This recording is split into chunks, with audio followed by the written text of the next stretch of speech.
Done. One more segment, complete.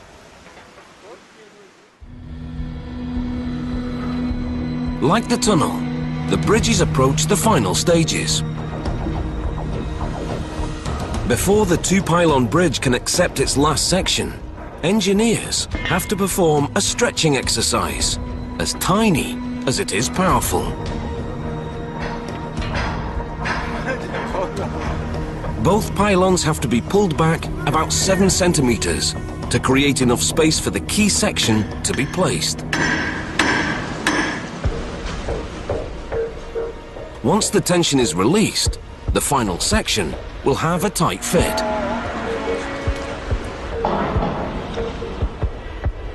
After 6 years, they must be eager to finish. But just like the tunnel crew, they have to move in baby steps.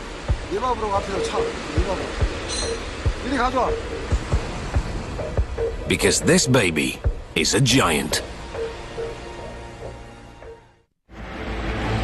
A few kilometers away, Peter's crew prepares to install their last segment.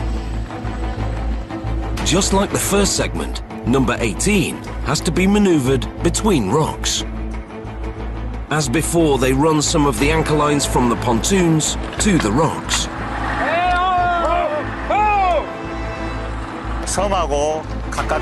Because it's so close to the island, it's very difficult to install the immersion wires. Connecting them isn't easy by any means. It's not just a matter of simply pulling them in place. With all cables attached, they can start maneuvering the segment into place.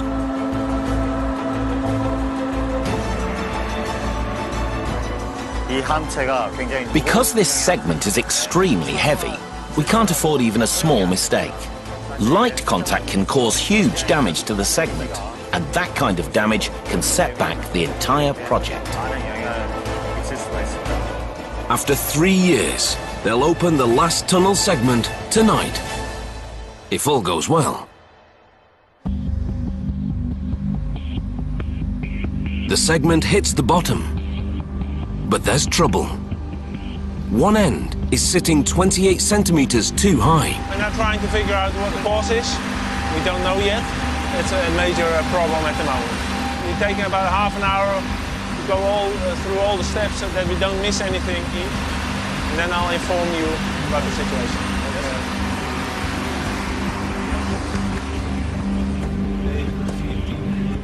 The gravel foundation under one of the EPS feet is overbuilt, so they'll have to remove the foot. And the grand opening will have to wait one more day. After final adjustments, the last tunnel segment now sits squarely on the sea floor. All that's left is entering the tunnel to seal the joint with the final segment. They'll enter via the tunnel entrance on Gardook Island. It's the last time Peter will make this trip. Je begint ergens aan 3 jaar geleden.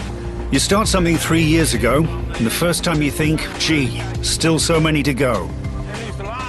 But time flies. Now it's the last one.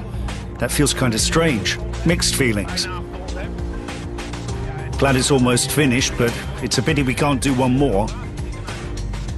We're approaching that moment again. It's at the bottom, opening the door, hoping it'll all be okay.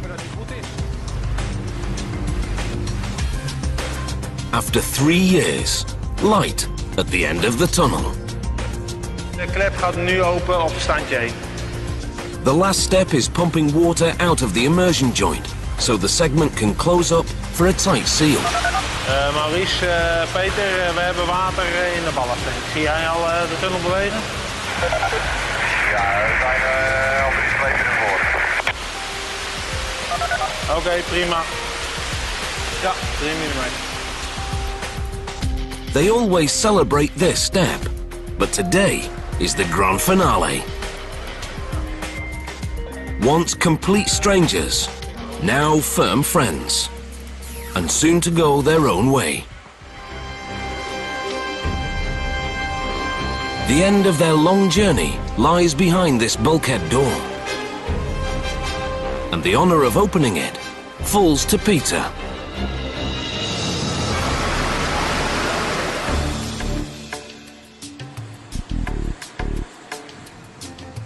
Back at the bridge, the final section is lifted into place.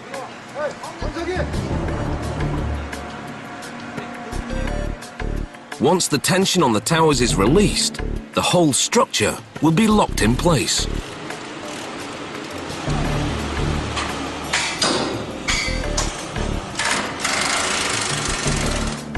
With the bridge complete, all that remains is opening the final segment of the tunnel.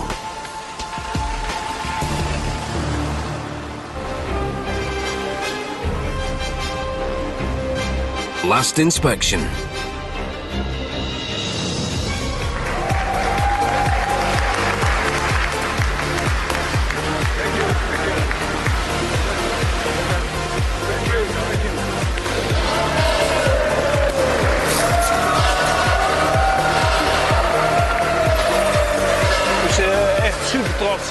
Really extremely proud that we did it, and happy, of course.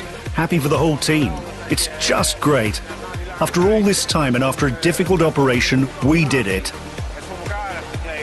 Very emotional, yes.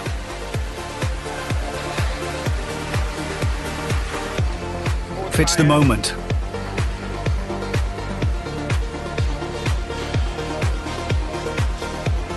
I'm proud. So proud. Yeah.